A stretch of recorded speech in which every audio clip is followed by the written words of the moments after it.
Hoy quiero invitarle a San Juan capítulo 4, versículo 3, versículos al 7. Vamos a dividir esta enseñanza en dos etapas. Hoy vamos a verla en dos partes. San Juan capítulo 4, versículo 3 al 7.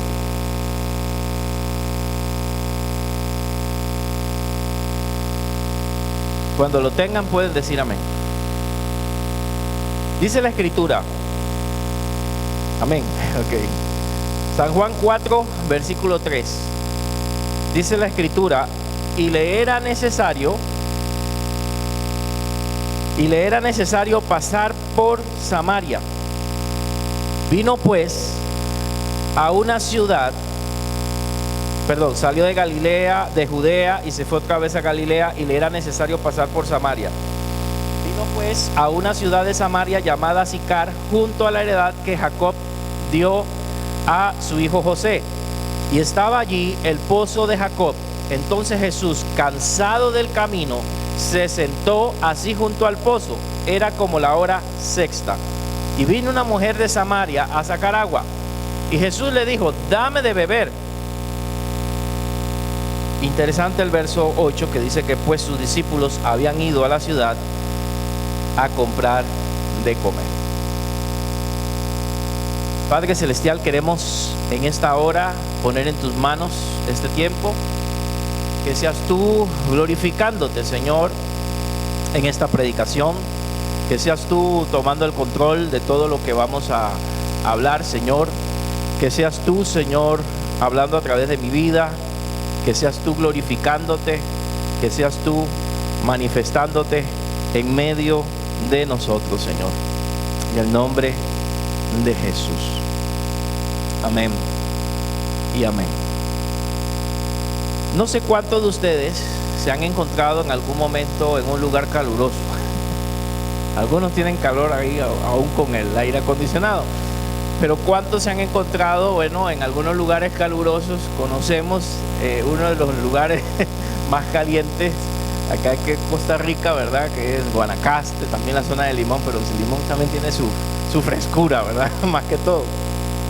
Y cuando está pegando ese sol, hermanos, al mediodía, y a usted le corresponde movilizarse a esas horas, qué tremendo, ¿verdad? Y lo que las personas generalmente piensan cuando llegan a un lugar es en un vaso de agua, en un refresco o en una limonada. Por ahí está el mito que la limonada quita la sed. No sé, a mí no me la quita, pero está la idea de una limonada bien fría, ¿verdad? Me va a quitar la sed. Entonces algunas personas piensan que tal vez el agua bien fría, una limonada, puede refrescar su vida. Y es cierto, cuando tenemos calor vamos a acudir a este líquido precioso que es el agua. Y aparte de lo que hemos hablado nosotros en estos días, de que sin la luz es imposible vivir, el agua es otro elemento por el cual nosotros no podríamos vivir si no existiera. Nuestros cuerpos están compuestos, algunos dicen, no me acuerdo muy bien, aquí tal vez hay algunas personas más versadas en medicina, ¿verdad? No voy a decir número, por cierta cantidad de porcentaje de agua, ¿verdad? Estamos compuestos por agua, necesitamos ese líquido en nuestro organismo, es necesario para nosotros, y sin él, a los pocos días podemos morir. A los pocos días podemos fallecer. El cuerpo puede soportar tiempo sin comida. ¿Cuánto tiempo puede usted aguantar sin comer? Del desayuno al mediodía, probablemente algunos. Pero en casos extremos, hermanos, en casos extremos, el cuerpo puede aguantar bastantes días sin comer. Pero sin el agua, no. El agua es totalmente importante para nosotros. El versículo 3 nos indica que Jesús salía de Judea y se iba otra vez a Galilea. Y en el verso 4 nos dice que le era necesario pasar por Samaria. Los judíos, para poder movilizarse de estos sectores evitaban más bien pasar por Samaria, que era el camino más corto, sino que daban una vuelta muy larga para poder ellos llegar a su destino. Evitaban pasar por Samaria. Sin embargo, la Escritura nos dice que para Jesús era necesario pasar por Samaria. Vamos al verso 4, mientras arreglan ahí los problemas técnicos. Hay una necesidad apremiante. El versículo 4 nos dice que era necesario a Jesús pasar por Samaria. Le era necesario. Y bueno, algunos dirán, le era necesario para poder cortar camino, le era necesario para llegar más rápido, pero ese no era el punto. Para Jesús le era necesario pasar por Samaria porque ahí había una persona con el cual él tenía que encontrarse. Ahí había una mujer a la cual él tenía que hablarle la palabra de Dios. Había una persona por la cual Jesús se movilizó. Por una persona Jesús se movilizó hasta Samaria, un lugar donde no querían a los judíos, un lugar donde no eran aceptados. Jesús por esa persona se movilizó y le era necesario pasar por Samaria. ¿Qué hace Jesús por un alma? ¿Qué hizo Jesús por nosotros? ¿Qué hizo Jesús para salvarnos a nosotros? Lo que sea necesario. Jesús pasó a un lugar donde las personas tal vez lo mirarían mal, donde tal vez lo rechazarían, y ya Jesús en otras ocasiones había ido a Samaria y no había sido como un buen ambiente en Samaria. No querían ahí a los judíos, pero dice la Escritura que le era necesario pasar por ahí. Verso 5. Vino pues a una ciudad de Samaria llamada Sicar, junto a la heredad que Jacob dio a su hijo José. Y el verso 6 nos dice que allá había un pozo. Y entonces Jesús, cansado del camino, se sentó así junto al pozo, y era como la hora sexta. ¿Quién sabe cuál era la hora sexta en el mundo judío? El mediodía en el desierto, riquísimo, ¿verdad? El mediodía en Guanacaste, excelente, calientísimo, peligroso, esa calor. Y Jesús no le interesó que era la hora sexta y se quedó junto al pozo. No veo que tuviera paraguas o sombrilla, que sería la palabra correcta, para ahí quedarse a esperar. Y se quedó ahí a esperar a una persona. Para Dios cada persona es importante. Cada uno de los que estamos aquí somos importantes para Dios. Dios no nos ve solamente como un grupo, nos ve como personas individuales. Nos ve de manera individual a cada uno de nosotros. ¿Y cómo era ese lugar? Ese pozo tenía historia. En ese lugar había llegado Jacob y su familia, y de ese pozo habían bebido ellos y todo lo que ellos tenían alrededor. Ese lugar era histórico. Muchas gracias. Vamos a ver si nos acomodamos. ¿Por dónde vamos? Ya iba terminando, hermanos. No se lo crean, ¿ah? Jesús se sentó junto a ese pozo. Ese lugar era icónico, era una tradición. La gente de Samaria tenían a Jacob, con el respeto de los católicos que me estén oyendo, como si fuera un santo. Lo tenían muy en alto. Era la persona más importante que había llegado a esa región, quien bebió agua de ese pozo, y tenían eso tal vez como un lugar ahí, como un museo, un lugar especial para ellos. A ese lugar Jesús llegó, al corazón de la religión de ellos, al corazón donde ellos tenían su confianza, su fe y su esperanza en una tradición. ¿Y cuántos de nosotros, aún siendo evangélicos, tenemos tradiciones? Tenemos tradiciones que si nos las mueven, hermanos, nos sentimos incómodos. Sabe que el ser humano es de costumbres. Usted y yo estamos acostumbrados a levantarnos a una hora, a hacer algo a cierta hora y a descansar a otra hora. Nos mueven eso y nos sentimos incómodos. Y a veces eso se trae también a la congregación, a la iglesia. Creemos que las cosas deben ser de cierta manera como a mí me la enseñaron. que el culto debe ser de cierto formato, como a mí me lo enseñaron desde que era pequeño, los que tienen años en el Evangelio, nací en la iglesia centroamericana, en la iglesia Asamblea de Dios, no sé de dónde venga usted, ¿verdad? Pero tenemos un formato y creemos que es así. Y el día que a alguien pobrecito se le ocurre cambiar el orden de las cosas, en vez de empezar con la lectura, empezar con la oración, o empezar con la alabanza, o empezar con la prédica, imagínense, ese hombre está loco. ¿Qué le sucedió? Porque a mí los misioneros nos enseñaron este formato de culto. Primero va esto, primero va lo otro, y lo he dicho de broma, ¿verdad? Hay gente que ya sabe, ustedes no, pero hay gente que ya sabe que entre las 9:30 y las 10 de la mañana es las cantos. Y si vengo para la prédica, todavía están en los cantos, no hay problema, me los brinco, ¿verdad? Y ya sé que a las 10 va arrancando el pastor, más o menos.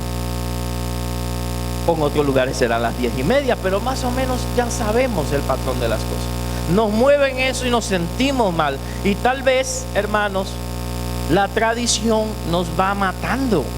Tal vez la tradición nos va volviendo religiosos. Tal vez la tradición, aunque nos trae seguridad, no es Biblia, es una costumbre en la cual yo fui formado. Y que no son malas, hay tradiciones bonitas. Sin embargo, Dios muchas veces quiere romper esas tradiciones. Y Jesús está rompiendo algunos formatos. Los judíos no pasaban por Samaria. Y Jesús, voy a pasar por Samaria. Los judíos, los hombres, no hablaban con las mujeres en público. Y Jesús rompió un aspecto cultural porque tenía que llegar a una mujer. Si no, nadie le hubiera hablado de la palabra de Dios a esa mujer. Jesús tuvo que romper la cultura, Jesús tuvo que romper la estructura y hacer lo que nadie iba a hacer en ese momento.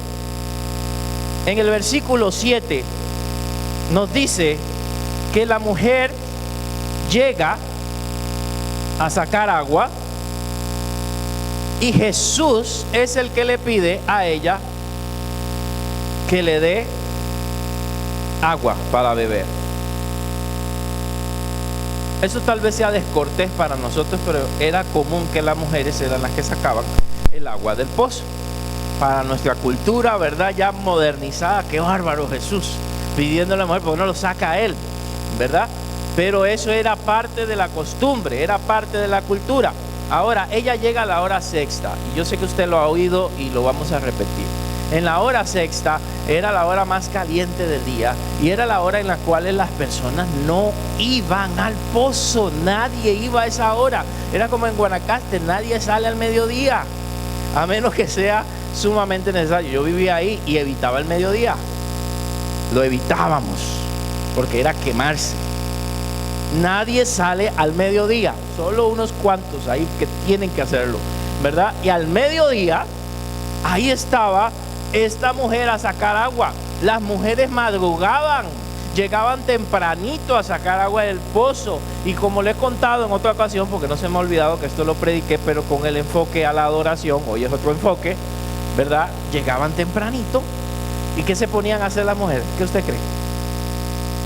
Aparte de sacar agua.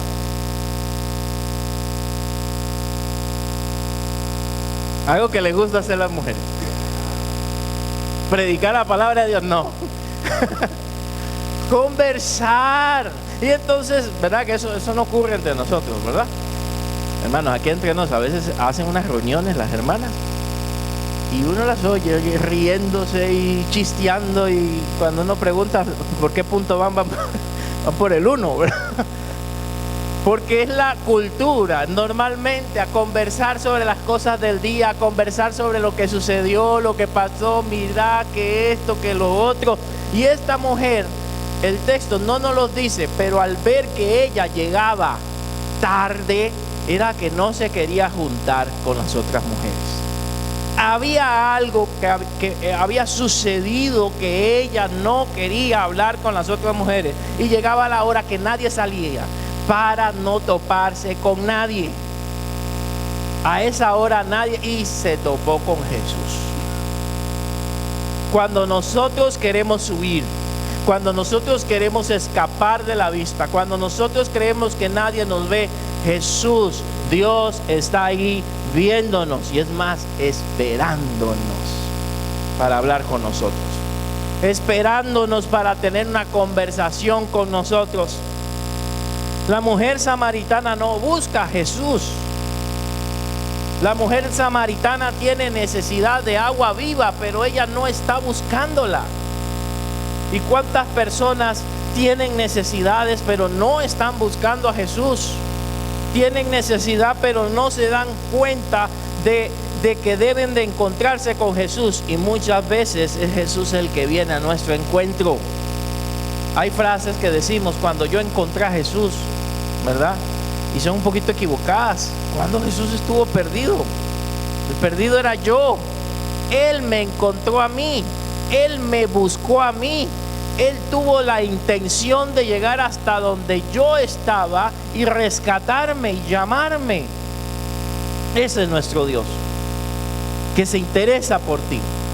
A esa persona que está alejada, esa persona que se siente excluida, son las que el Señor busca para darle un propósito, para darle un llamado, para darle un sentido a su vida. ¿Qué había hecho esta mujer? Ahorita se va a dar cuenta, hermano. El versículo 8 nos dice: los discípulos habían ido a comprar ¿qué? Comida. Yo digo que los discípulos eran ticos, hermanos. ¿En qué pensaban los discípulos? En muchos textos están pensando en la comida. En muchos textos no hay pan para tanta gente, ¿verdad? Después van en la barca y Jesús está hablando: no entendiste lo que sucedió acá y allá. ¿Será que no trajimos pan? Solo pensaban en el pan, hermano. Solo tenían en la mente el pan, la comida. Yo sé que usted no es así. Te aseguro que si yo me extiendo un poquito en eso, va pensando en el pan, una tortilla y todo lo demás. Los discípulos dejaron a Jesús ahí y se fueron a comprar. Seguro la caminata era larga y se fueron a comprar, no sé, en la pulpería de la esquina. Estoy exagerando, eso no existía, pero se fueron a comprar comida para llevarla a Jesús, y también porque ellos tenían hambre. Mientras que Jesús no está pensando en la comida, los deja a ellos que vayan a traer comida. Jesús está pensando en esa mujer, y probablemente tenía hambre, pero se aguanta porque había algo más importante que la comida. Ya que hay un contraste. Mientras los discípulos están pensando en la comida, Jesús está pensando en darle el agua viva a esta mujer. Mientras ellos están pensando en la comida, que podía esperar, que podía tardar, como ya les dije, no se iban a morir de hambre por unas horas más sin comer, ¿verdad? Jesús está pensando en que esta mujer necesitaba el agua de vida para poder continuar con su vida. Ahora el Señor se encuentra con ella a esta hora que ya hablamos. Y en el versículo 9, la mujer le pregunta: ¿cómo tú, siendo judío, me pides a mí de beber, que soy mujer samaritana? Porque los judíos y los samaritanos no se tratan entre sí. Comienza la resistencia. Él le pide agua, pero él probablemente sí tenía sed, pero lo que menos hicieron fue tomar agua. Jesús lo aprovechó para presentarle el evangelio, para presentarle la buena noticia.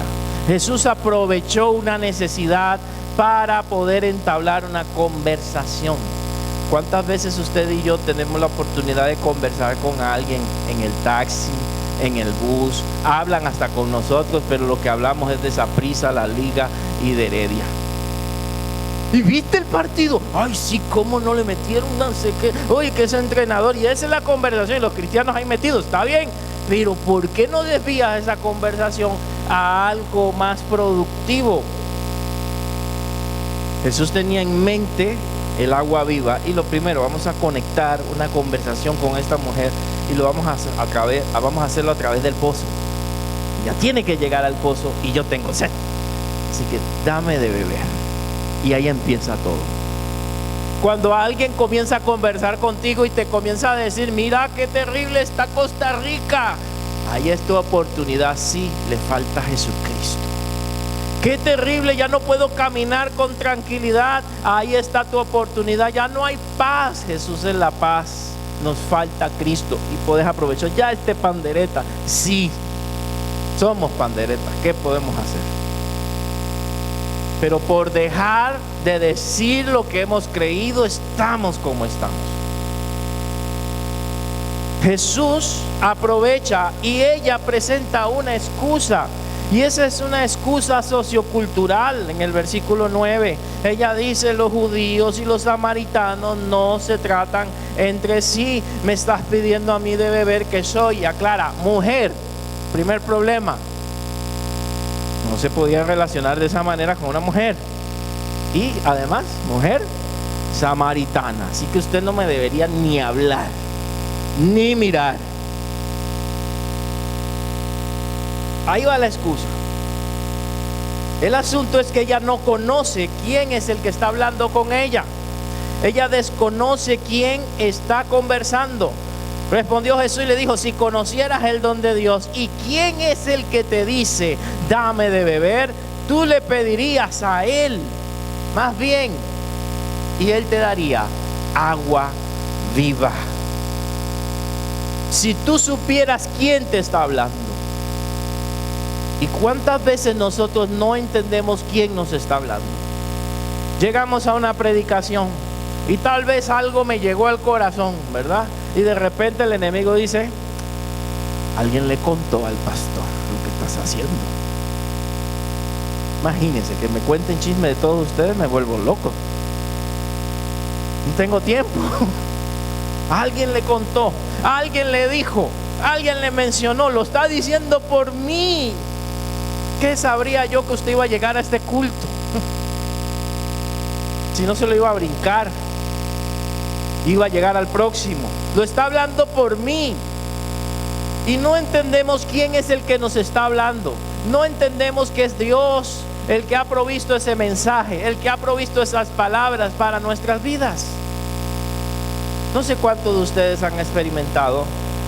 En mi caso me ha sucedido, converso con alguien y de repente he estado pidiéndole a Dios dirección en algo y de repente la persona como que se desvía de tema y comienza a hablar algo que nada que ver, pero es para mí. Y siento que Dios está usando a esa persona para hablarme y ella no sabe lo que yo le estaba pidiendo al Señor. Dios nos habla, pero debemos estar atentos a su voz. Dios habla a través de su espíritu, a través de su palabra, pero tenemos que estar atentos, no son coincidencias. Y Jesús está ahí para hablarle la palabra, pero ella no entiende quién es Él. ¿Cuántos estamos aquí congregados y no hemos comprendido quién es Jesús? No hemos tenido un encuentro con Jesús. No lo conocemos realmente. No sabemos quién es Jesús. Creemos que tal vez es alguien religioso importante. Lo vemos como el Salvador del mundo, pero no he tenido una experiencia. Y puedo estar en la iglesia por muchos años, haber crecido en la iglesia y no haber tenido un encuentro con Jesús. Abre tu corazón al Señor. No desconozcas quién te está hablando. Entiende que es Dios, que es Jesús, que es su palabra la que te habla a través de un humilde servidor. Pero es el Señor. Ella sigue presentando resistencia. En el versículo 11 dice, la mujer dijo, Señor, no tienes con qué sacarla. Probablemente ella sí tenía las cosas necesarias para sacarla. El pozo es hondo. No está entendiendo de qué agua estaba hablando él. ¿De dónde pues tienes el agua viva? Agua viva generalmente se utilizaba para referirse a aguas en movimiento, no aguas estancadas. Sea como sea, ese pozo tenía agua estancada. Y lo que él estaba ofreciendo era un manantial de vida. diferente. ¿Qué hay en el agua estancada? No sé si usted ha tomado agua de pozo alguna vez. Riquísima. No, puede ser que la haya tocado, ¿verdad? Cuando en la congregación donde crecí, comenzaron a hacer como salidas misioneras, y era parte de los jóvenes que hacíamos esas salidas. Nos llevaron al lugar allá en Panamá, Darién, casualmente, por una zona de Darién, y me acuerdo que es una experiencia terrible. Dormimos en las bancas, habían bichos que nunca había visto en mi vida que existían, unos monstruos así grandísimos, con un montón de ojos, nos caían en la madrugada encima por el pelo. Se quedaban amarrados en este pelo, difícilmente salía, que ustedes se imaginan, ¿verdad? Y a la hora de tomar agua, bueno, nos daban alimentos y todo, y un día quise ver de dónde sacaban el agua. Me fui por ahí y vi el pozo. No todos los pozos son así, por supuesto, pero voy a decir la de mi experiencia. Y miro dónde estaba el pozo. Bueno, para no decir que el servicio era de letrina, pero no es el tema. Miro dónde estaba el pozo. Oiga, y en el pozo se veían unos ojitos. Unos ojitos se veían en el pozo. Ya cuando traían ese fresco, ¿verdad? Lo hervían, por supuesto, pero aunque lo hirvieran, lo pasaran por donde sea, yo me recordaba de los ojitos. Me recordaba de eso. Pero nos dijeron que éramos misioneros, teníamos que tomárnoslo, ¿verdad? Si no, nos moríamos de sed. Así que el agua estancada, no hay cosas buenas, hermano. Y por supuesto que no estoy exagerando, esa fue mi experiencia. Sé que todos los pozos no son así. Hay pozos donde pasan por aguas más salubres y demás, pero ese no era el caso. Una laguna, hermanos, un pantano, ¿qué es lo que produce? El agua estancada al final produce muerte. Y lo único que vive son bichos ahí.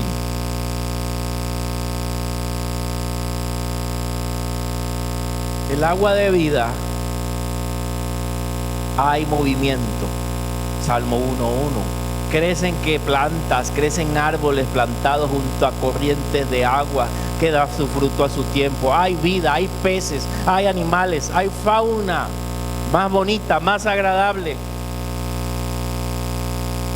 Jesús le está ofreciendo agua viva. Le está diciendo, en otras palabras, ese pozo no te puede dar, ese pozo que tanto amas, ese pozo que tanto adoras, no te puede dar lo que yo te puedo dar.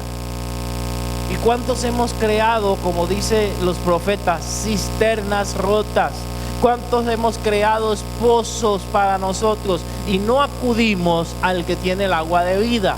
Hemos creado cosas para entretenernos, para saciar nuestra sed, pero no estamos siendo alimentados correctamente. Estamos llenando el vacío de nuestro corazón con cosas que no sirven. ¿Y cómo llena el mundo el vacío de su corazón? Y hay con fiestas, con drogas, con alcohol, con mujeres, con un montón de cosas. Pero también podemos ser creyentes llenando el vacío de nuestro corazón con cosas inadecuadas. Y creyendo que eso me va a traer felicidad. Creyendo que teniendo más cosas, que teniendo más trabajos, que haciendo un montón de cosas, eso va a llenar el vacío de mi corazón. Algunos dicen, bueno, es que yo toda la vida he sido infeliz, entonces me voy a casar para ser feliz. Si usted no aprendió a ser feliz solo, cuando se case va a ser infeliz a la otra persona. Pero hay gente que piensa eso. Cuando tenga esto voy a ser feliz. Cuando el carro de mis sueños, si lo logran comprar, créame que la felicidad de la factura, de lo que tiene que pagar aquí en impuestos, no lo va a disfrutar. Jesús es el único que puede saciar nuestra vida. Ella duda de la capacidad de Jesús para dar agua. No tienes las herramientas, no veo que traigas nada. ¿Cuántas personas menosprecian a Jesús y creen que Jesús no es suficiente para nosotros? Creen que Jesús no es suficiente. Eso es religión. Aún de los que estamos nosotros aquí puede haber alguien que piensa así. Jesús no es suficiente. Sí, Jesús es suficiente para que todo lo que tienes lo puedas disfrutar. Si tengo a Jesús puedo disfrutar mi familia. Si tengo a Jesús puedo disfrutar de las riquezas, de lo que tengo. Pero si no tengo a Jesús soy una persona vacía. ¿Cuántos millonarios y cuántas personas se sienten vacíos? Y uno diría, si yo tuviera el dinero que tiene esta persona. Bueno, vea la tasa de suicidios en muchos actores. Vea la tasa de suicidios en muchas de estas personas que parecen tenerlo todo, pero no tienen lo principal: a Jesús, que usted lo tiene. La Biblia dice que lo vil y lo despreciado del mundo llamó Dios. A usted lo llamó el Señor y le dio lo más importante, que es la salvación, si usted lo aceptó. No cambia a Jesús, hermanos, por cualquier cosa. No cambia a Jesús por nada. No cambie lo que Dios le dio por nada. Jesús le ofrece a esta mujer el agua viva. Versículo 13. Jesús le dice: cualquiera que bebiere de esta agua volverá a tener sed. ¿Cuántas veces, no es muy saludable lo que voy a decir, pero cuántas veces usted se compra una Coca-Cola y dice: esto me va a refrescar en esta tarde tan calurosa, ¿verdad? Y se la compra de 2 litros, 3 litros, no sé. Toma y toma y toma, pero si usted tiene sed, tarde o temprano, ¿a dónde va a acudir? Al agua. No hay refresco, no hay nada que pueda saciar nuestra sed si no es Jesucristo. En el versículo 13, Jesús le da a entender que ella debe dejar de beber de agua que no quitan la sed. Que el agua que quita la sed es la que Él tiene para ofrecer. El mundo ofrece muchas cosas, hermanos, pero no pueden saciar tu vida. El pecado ofrece muchas cosas. Nadie puede decir que el pecado no es agradable. Hay que ser sincero. Sí puede ser atractivo, sí puede ser agradable, pero las consecuencias después es el problema. Pero Jesús llena nuestro corazón para siempre. Jesús ofrece el agua que quita la sed en el versículo 14. Mas el que beba del agua que yo te daré no tendrá sed jamás, sino que el agua que yo le daré será en él una fuente, está hablando como un manantial, una fuente que salte para vida eterna, que te refresca, que te lleva a la vida eterna. Es el mismo ofrecimiento que Jesús hizo en las fiestas en San Juan 7, versículos 37 y 38, cuando Él dijo que el que crea en mí, como dice la Escritura, de su interior correrían ríos de agua viva, hablando del Espíritu Santo que iban a recibir. Ríos de agua viva. Lo que puede saciar tu ser, lo que puede llenar tu vida es Jesús. Es bueno trabajar, pero hay gente que trabaja por vicio. Trabaja y trabaja y trabaja por vicio, ¿verdad? No es porque le haga falta, sí, tal vez le haga falta, pero si no hacen nada, sienten que están mal. Trabajólicos, ¿verdad? El único que puede llenar tu ser es Jesús. No son las parejas. No vas a encontrar la felicidad cuando encuentres tu media naranja o media manzana, no sé, medio limón. No. Es con Jesucristo. Sí, te va a complementar, te va a ayudar, va a ser de bendición todo lo que puedas obtener, claro que sí, pero sin Jesucristo no tienes nada. Puedes estar vacío. Ahora, ¿cuál es la respuesta de ella ante el ofrecimiento de Jesús? Verso 15. ¿Qué le dice a la mujer? La mujer le dijo: Señor, dame de esa agua. Ya cambió de actitud, pero vea, no entendió completamente. Para que no tenga yo sed, ni venga aquí a sacarla. Si hay un agua que me pueda quitar la sed, excelente, dame de esa para no venir aquí al mediodía a sacar aguas y ver esas señoras por ahí. ¿Qué había hecho esta mujer? ¿Qué había pasado con ella que no quería ser reconocida y no quería llegar ahí a sacar agua? Bueno, hermanos, Jesús le está ofreciendo el agua de vida, pero hay que ser claro. A veces hemos predicado un evangelio nada más de ofrecimiento, donde le decimos a las personas: cree en Jesucristo y será salvo. Está bien, pero también Jesús quiere ser el Señor de nuestra vida. Son dos etapas donde el evangelio se ha predicado la mitad. Acepta a Jesús y no te vas al infierno. Suena bonito, está bien, pero ¿qué tal que Él me está diciendo que tengo que entregar mi vida, que tengo que negarme a mí mismo, que tengo que tomar su cruz y seguirle? Esa parte no se la contamos a la gente para que no se asuste, y eso sería un evangelio incompleto. Jesús podía decirle: bueno, acéptame y listo, pero no, comienza a tocar otras áreas de su corazón que eran necesario hablarlas. Verso 16, Jesús le dijo: ve y llama a tu marido. Oigan, prometido, ¿verdad? Ve y llama a tu marido, tráelo y ven acá y conversemos. Jesús todo lo sabe. ¿Y qué dice ella? No tengo marido. Una verdad, pero está reconociendo: no tengo marido, ¿verdad? Hay una necesidad de confesión en ella. Hay una necesidad de confesar sus pecados, y Jesús la está empujando para que ella lo confiese. No es para avergonzarla, sino para que ella reconozca que en qué estado está. Y ella en el versículo 17 dice: no tengo marido. Y Jesús la empuja un poquito y le dice: bien has dicho, no tengo marido. Tienes razón, 5 maridos has tenido. Te los contó. Y el que ahora tienes, el problema, ese no es tuyo. O sea, si no era de ella, entonces ¿de quién era? De la otra que llegaba en la mañana probablemente a sacar agua. ¿Ya entiende por qué no quería llegar? Porque llegaba más tarde. Probablemente era el comentario de las mujeres ahí. Probablemente en aquella época, hermanos, probablemente ni la querían ni ver. No fue apedreada porque estamos en otra zona. Estamos en Samaria, tienen otras reglas, otras formas. Pero ella había tenido errores en su vida, ¿verdad? Y cuando dice maridos, hermano, era porque tenía una relación formal. Eso no era muy común, pero estamos en Samaria. Significa que era su pareja formal, la primera.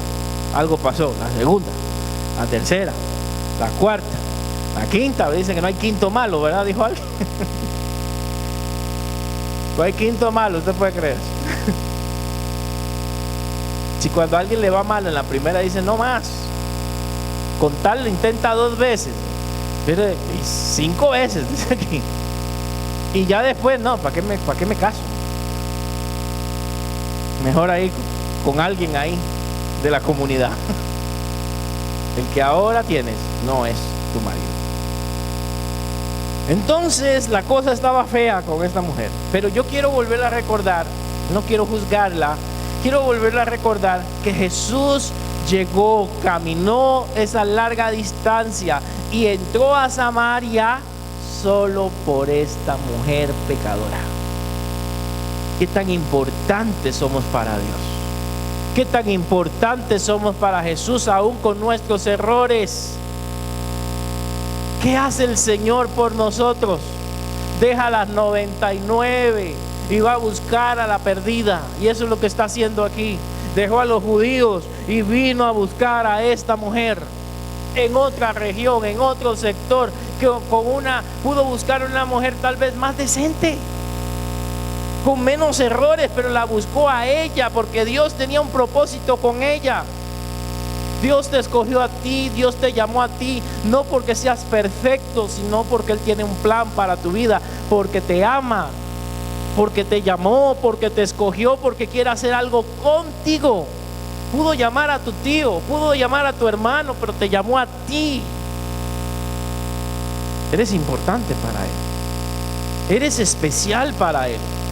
Algo Dios quiere hacer con tu vida, igual con esta mujer. No siendo perfecta, no siendo lo mejor. El verso 19, ya ella va avanzando. Vea cómo Jesús es un buen evangelista. Va conversando con ella y en medio de esto ella reconoce que en Jesús hay algo diferente. Es una verdad, pero todavía no es exactamente reconocimiento de quién es Jesús. Le dijo la mujer: Señor, me parece que tú eres profeta. La pegaste. No te lo reveló carne ni sangre, me parece que tú eres profeta. Ya veo que no eres alguien normal, eres profeta, probablemente. Me parece que eres profeta. Ella va avanzando. Hermanos, estos pasos que ella da, aunque a usted le parece lento, los da ella en un solo encuentro con Jesús.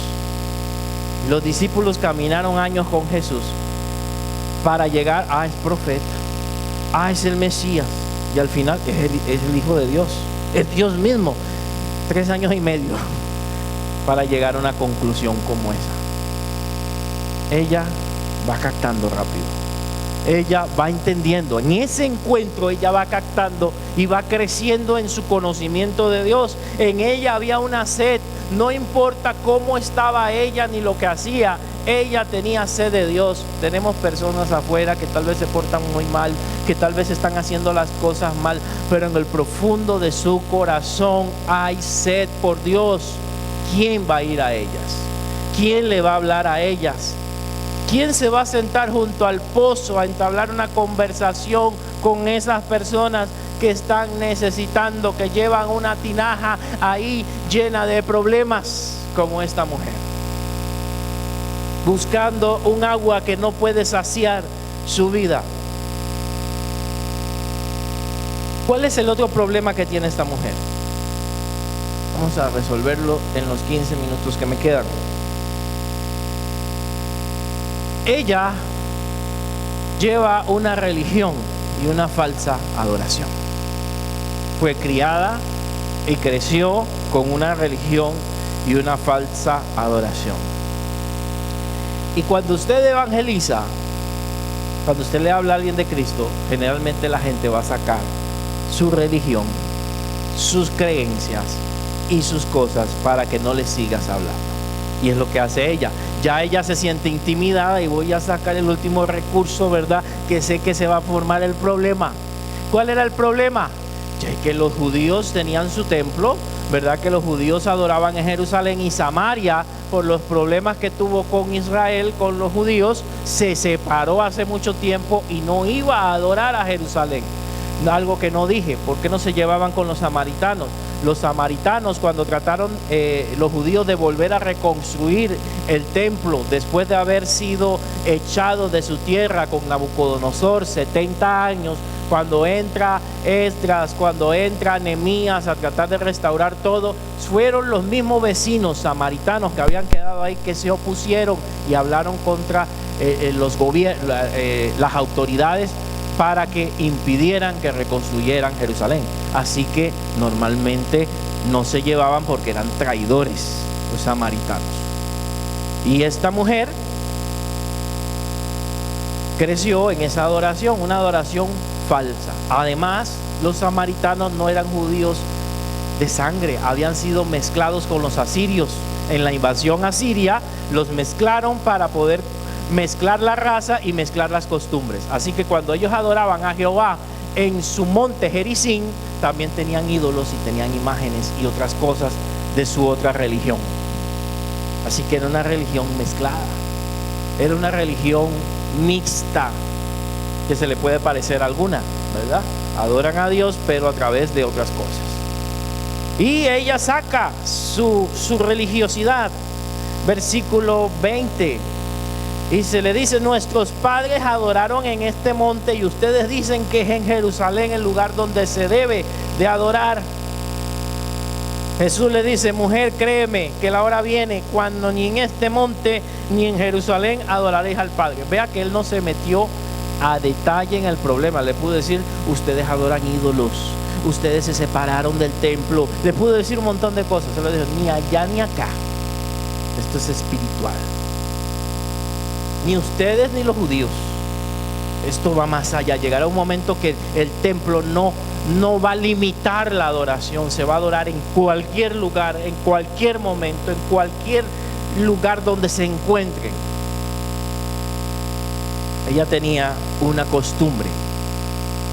Ella tenía una tradición, y la cual no era correcta. Y en el versículo 22 al versículo 24 se habla de cómo es la verdadera adoración. Ojo, voy a hablarlo de forma general, porque en el Facebook de la iglesia hay una prédica que se llama La verdadera adoración, que está basada en el versículo 20 al 24, donde yo explico más a detalle eso. Sin embargo, vamos a verlo de forma general. ¿Cuál es la verdadera adoración? ¿Cómo es una verdadera adoración? Veamos el verso 20. La verdadera adoración no se va a limitar al espacio físico. Eso no significa que no sean importantes los templos y los lugares de reuniones, porque tenemos que reunirnos en un lugar. Pero vimos en pandemia que también nos reuníamos en las casas. Vimos que tenemos que adorar a Dios en cualquier momento, en cualquier lugar. No necesitamos para adorar a Dios solamente el espacio físico. Cuando usted sale a su calle, cuando usted está en su trabajo, cuando usted está en sus estudios, está adorando a Dios. En todo momento y en todo lugar. Un requisito para adorar a Dios, hermano, está en el versículo 22. Ustedes adoran lo que no saben, nosotros adoramos lo que sabemos. Así, ahí sí dice Jesús algo ahí un poco como duro. Para adorar a Dios ustedes tienen que conocer a Dios. Hermanos, podemos danzar, y yo no tengo problema si alguien quiere alabar a Dios con alegría, moverse y todo, pero el problema sería que usted lo haga solo por la carne y que no sienta a Dios en su corazón, que no lo esté haciendo para Dios. Usted puede adorar a Dios como usted quiera, pero tiene que ser genuino. No es para que me vean, no es para que la gente vea que soy más espiritual, o que el Espíritu me tomó o me tocó. No es para eso. La verdadera adoración va más allá de lo físico. Tiene que conocer a Dios. Si yo no tengo a Cristo en mi corazón, por más que cante coritos, por más que cante lo que aquí se proyecta, por más que me mueva, eso no va a hacer ninguna diferencia. Tengo que tener primero a Dios en mi corazón. Tengo que haberlo conocido. Y cuando yo lo conozco, mi adoración es genuina, es verdadera, porque viene de una persona que sabe quién es Dios, que lo ha experimentado. Es más, hermanos, a veces mentimos a través de los cantos, ¿no? ¿No se ha dado cuenta?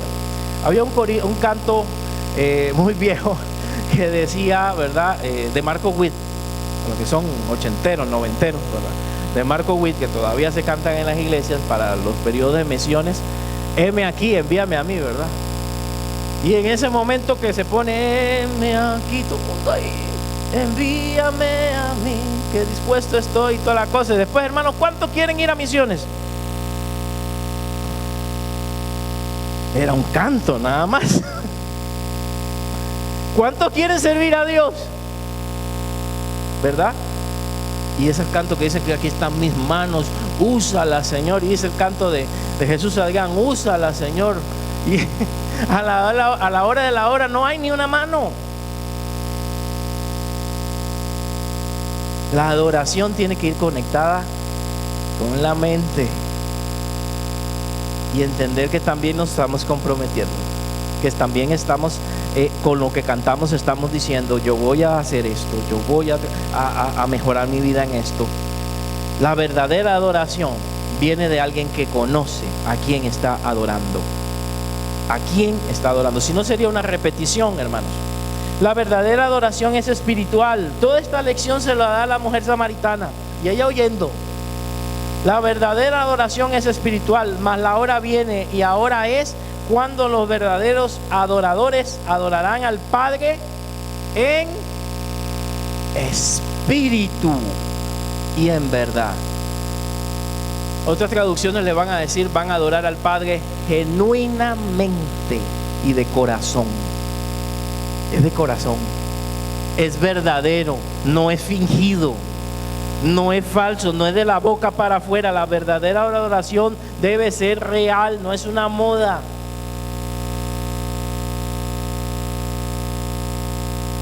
Debe ser genuina. Usted sabe que ahora en las iglesias está de moda la discoteca cristiana, ¿verdad? No sé si la has oído. Todo el mundo,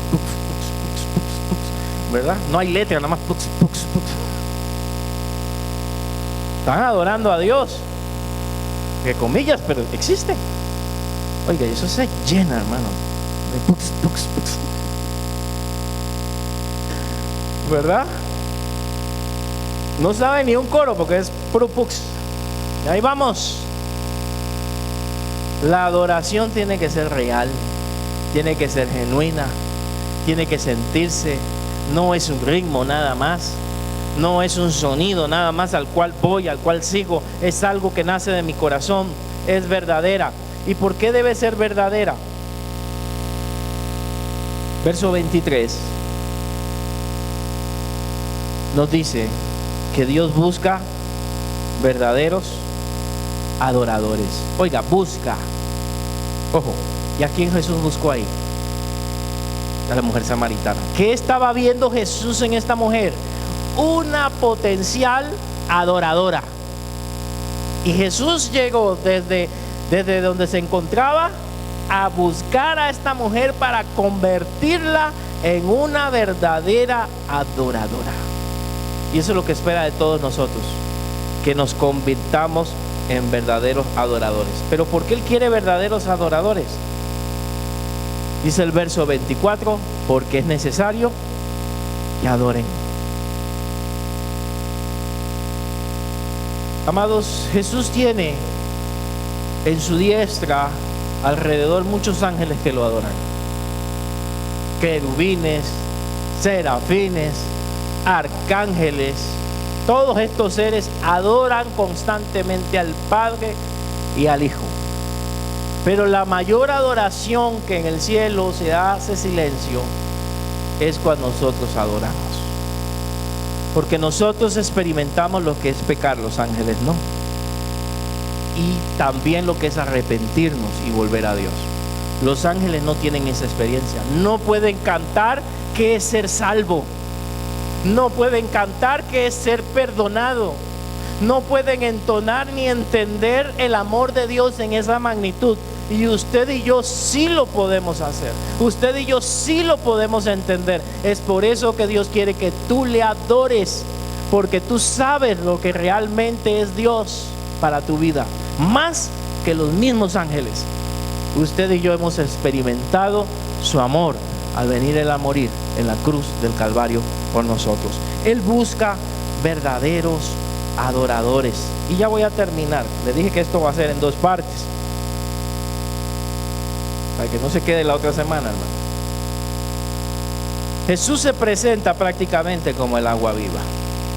En el versículo 25 le dice la mujer: sé que ha de venir el Mesías. O sea, me hablaste tan profundo, no entiendo mucho, pero sé que va a venir el Mesías, el llamado el Cristo, y cuando Él venga nos declarará todas las cosas. O sea, Él me va a explicar cuando venga el Mesías. Esa era la idea samaritana. Los samaritanos tenían una idea distinta del Mesías que los judíos. Por ahí puede investigar, no es igual. Tienen una idea del Cristo un poco diferente. Tienen una tradición diferente. Entonces Jesús, ella pensaba que el Mesías vendría. Jesús vino por ella, vino por nosotros y ha prometido venir por segunda vez. Él declara todas las cosas que nosotros necesitamos saber. La Biblia dice que el Espíritu Santo nos enseñaría todas las cosas que nosotros necesitamos entender. Pero Jesús se presenta ante ella en el verso 26, ahí faltó el versículo 26, y le dice, Jesús le dijo: yo soy el que habla contigo. En ningún lugar se presenta Jesús directamente diciendo que Él es el Mesías.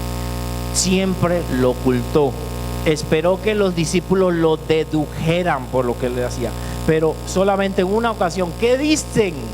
Ya después de mucho tiempo, la gente de mí, ¿verdad? Ya donde Pedro dice: tú eres el Cristo, el Hijo del Dios viviente. Pero a esta mujer se le revela directamente y le dice: yo soy el que habla contigo, yo soy el Mesías que estás esperando, yo soy el Cristo. Se le revela a una mujer como no lo hizo en ninguna parte en las Escrituras. Qué privilegio más grande el que tú seas creyente, el que tú hayas conocido a Dios. No es que te metiste en una religión, no, es que el Señor se te reveló. Él es el Salvador del mundo, Él es tu Señor. Es un privilegio que le conozcas, es un privilegio que hayamos sido elegidos y que se nos presente y nos diga a Él: yo soy el que hablo contigo. Así que, hermanos, no le diré qué hizo ella, ¿verdad? Pero algo ella hizo de ahí en adelante.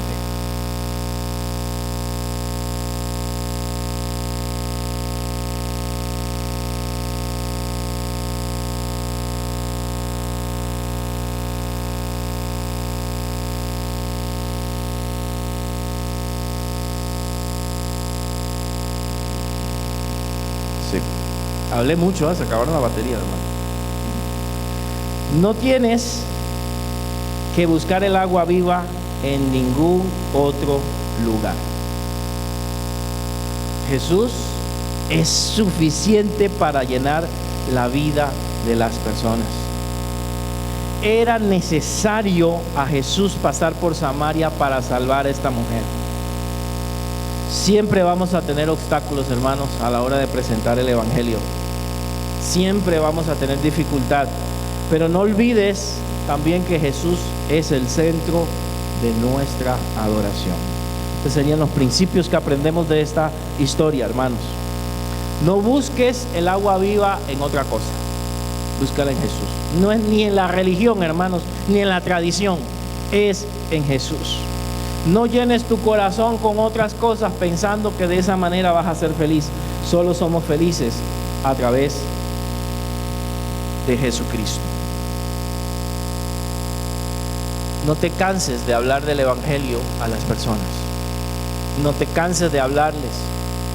Tarde o temprano, en algún momento, el Señor hará su obra en estas personas. Siembra la palabra y recuerda que adorar a Dios es más que cantar. Adorar a Dios es nuestro ser, es nuestro corazón, y es en todo momento y en todo lugar. Amén. Amén. No olvide, hermanos, que para el fin de mes tenemos también una actividad evangelística para compartir el Evangelio con las personas que están a nuestro alrededor. Vamos a estar por el lado de Limas y algunos pueblos por ahí. Ayúdenos a orar. En el grupo voy a poner algunas herramientas de oración, voy a recordarles algunas que teníamos. Ayúdenos a orar para que esa caminata, ese momento donde vamos a ir nada más a presentar a los misioneros, Dios use a esos norteamericanos, a ese traductor, a esas personas que van a presentar el Evangelio de una manera visual, también con lo que ellos van a regalar a las casas, las use. Y si es la voluntad de Dios, hagan respuestas. Si no, cumplimos también con evangelizar. Pero si es la voluntad de Dios, tengamos respuesta. Recuérdese que para el primer domingo del mes también vamos a enfocarnos, que es el de la Cena del Señor. La estructura del culto va a ser evangelística también, para que podamos traer amistades, traer visitas. Va a ser enfocado en esa área. Y si de las comunidades nos visitan algunos, tenemos esa oportunidad. Oremos para que podamos alcanzar almas. Hay proyectos, hermanos, en cuanto a levantar células y demás, pero eso lo hablaré después. Pero estamos en la etapa de evangelización. Son pocos los obreros. Entiendo de que a estas horas, hermanos, que vienen a evangelizar, muchos de ustedes están trabajando. Pero si alguno de ustedes tiene un espacio, si alguno de ustedes puede acompañarles a aquellas personas, los misioneros, por favor hágalo. Acérquese a doña Yadira Madrigal. Ella está levantando la lista. Nos faltan como algunas horas para cubrir, para poder llevarlos. Usted no tiene que evangelizar, ellos lo van a hacer. Después lo hará, pero en esta no. Ellos lo van a hacer. Solo es presentarlos a la casa y ellos se encargan de lo demás. Así que, por favor, oremos, mínimo oremos por eso, y los que puedan apoyar en ir, se los agradezco, y los que puedan apoyar a ese culto, en traer personas, también hagámoslo, para que el evangelio sea predicado. Es hora de levantarnos y hacer lo que tenemos que hacer, hablar de Jesucristo. Oremos. Padre Celestial, muchas gracias, Señor, por la bendición y la oportunidad que nos das de estudiar tu palabra. Igual que la mujer samaritana, nosotros no hemos sido perfectos, y muchos de nosotros tal vez nuestra vida no fue perfecta, pero así nos llamaste. Nos llamaste, nos limpiaste, nos perdonaste, nos encontramos contigo, nos diste una razón de ser, Señor, y nos diste un propósito. Ayúdanos a ser también nosotros como creyentes anunciadores de la verdad, anunciadores de quién es Jesucristo, comunicar quién es el Señor, que Él es el agua viva, que este mundo que cree que no lo necesita está pereciendo de sed. Mi Dios, ponemos en tus manos todo esto que hemos hablado, todas estas próximas actividades, todo este intento evangelístico. No pretendo que todas las personas que vayamos a evangelizar se conviertan, ni pretendo que todas vengan a la iglesia, sino lo que pretendemos es cumplir con nuestra misión de llevar el evangelio a toda criatura, y a nuestro Jerusalén, a nuestra Samaria, y hasta lo último de la tierra. Bendice estos esfuerzos, y que estos servicios y estas actividades sean de mucha bendición, y que todos de alguna manera podamos colaborar, sea orando, sea yendo y sea invitando, en el nombre poderoso de Cristo Jesús. Amén y amén.